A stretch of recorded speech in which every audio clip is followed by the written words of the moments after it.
सो ये क्वेश्चन पढ़ने में और देखने में जितना ईजी है लेकिन करने के लिए उतना ही complicated. Now let's see can you solve it और not. So hey learners, welcome to next gen learners. और आज के इस वीडियो में डिस्कस करने वाले हैं question number 34 CBSE 2025 board exam का क्वेश्चन है, most important. So let's say इस क्वेश्चन में हमको दिया हुआ है एक क्यूब जिसकी साइड 14 सेंटीमीटर है, जिसमें से हमको लार्जेस्ट पॉसिबल कोन काउंट करके बाहर निकालना है। Find the volume and surface area of remaining solid. हमको surface area of volume, surface area and volume find करना है रिमेनिंग सॉलिड का। तो क्यूब हमको दी हुई है 14 सेंटीमीटर साइड की।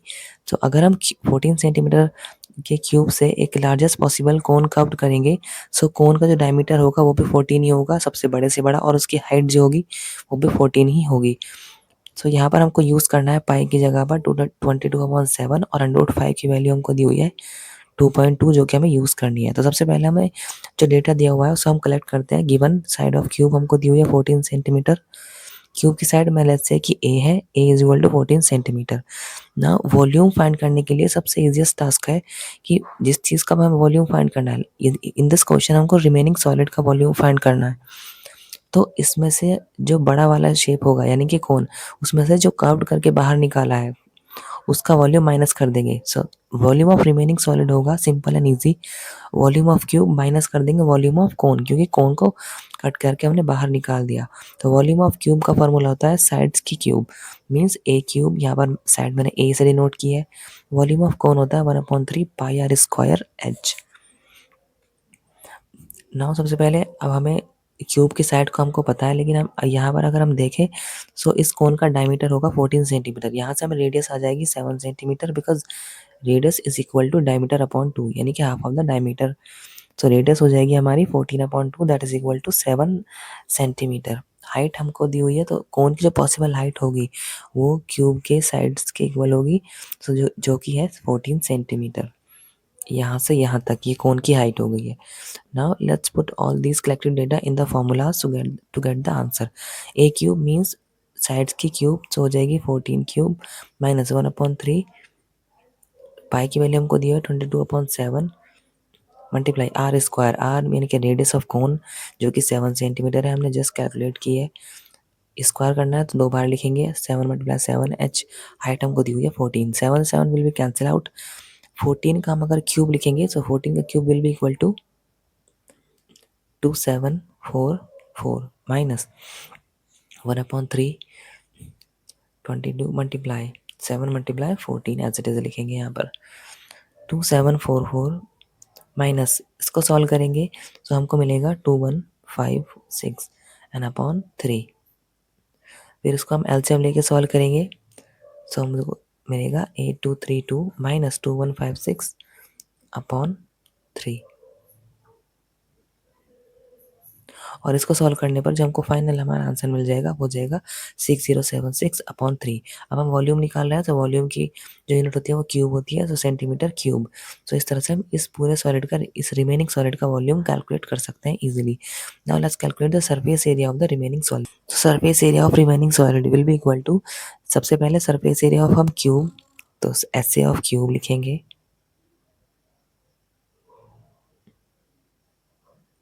इसमें हम प्लस करेंगे जो हमें कोन हमने कर्व करके बाहर निकाला, सो सरफेस एरिया ऑफ कोन यानी कि curve surface area of cone, and minus, क्योंकि ऊपर वाली साइड से हमने सर्कल जो है वो ऊपर से जो साइड होगी वो सर्कल टाइप की होगी जो कट कर्व करेंगे, सो माइनस कर देंगे सर्कल का area means pi r square.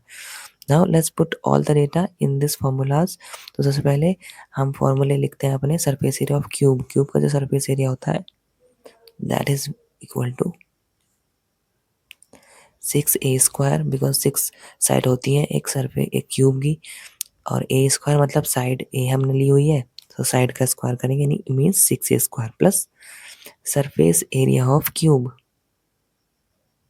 Surface कब सरफेस एरिया ऑफ कोन हो जाएगा pi r l minus pi r square, l means length height of the cone, ये हमारे पास नहीं है, सो हम इसको कैलकुलेट करेंगे।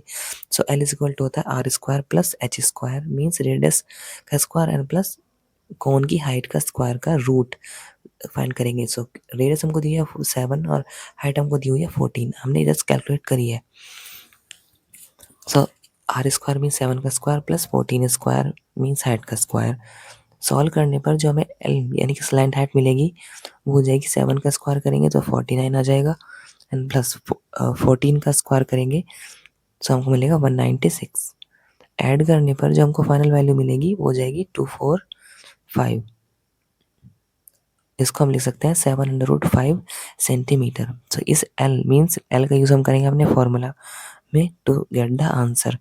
तो सबसे पहले 6a² mean 6। So pi r l minus pi r square में से हम पाई आर कॉमन ले लेंगे, सो हमको मिलेगा एल माइनस आर ब्रैकेट में। सो 6 × 14 का स्क्वायर करेंगे तो 14 × 14 प्लस पाई हो जाएगी 22/7। आर हमको 7 दी हुई है, एल हमारी आई है 7/5 माइनस आर हमको दी हुई है 7। नाउ इसको मल्टीप्लाई करेंगे सो हमें मिलेगा 1176 plus 7 will be cancel out and we are left with 22 and bracket में अब हमको 7 हमारा 7 भी कॉमन आ सकता है क्योंकि 7 7 दोनों टर्म्स में है। तो 7 हम इस वाले 7 को भी ब्रैकेट वाले के अंदर जो 7 लिखा है उसको कॉमन ले लेंगे। सो हमको मिलेगा 7 लेने के बाद √5 माइनस 1 ब्रैकेट के अंदर।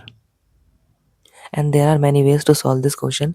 सो मैंने ईजिएस्ट वे में सॉल्व करने का ट्राई किया है। सो 1176 प्लस 22 मल्टीप्लाई 7 √5 की वैल्यू हमको दी हुई है 2.2 एंड माइनस 1।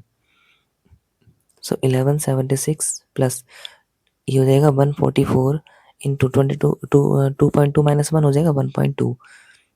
तो हो जाएगा 1360.8 centimetre square because curve surface area है, स्क्वायर में निकाला जाएगा।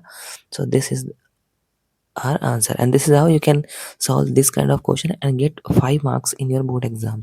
Learning made easy, one class at a time. If this helped you today, stay connected. More smart learning is just a click away. And don't forget to like, share and subscribe. Next Gen Learners. See you in the next one. Bye.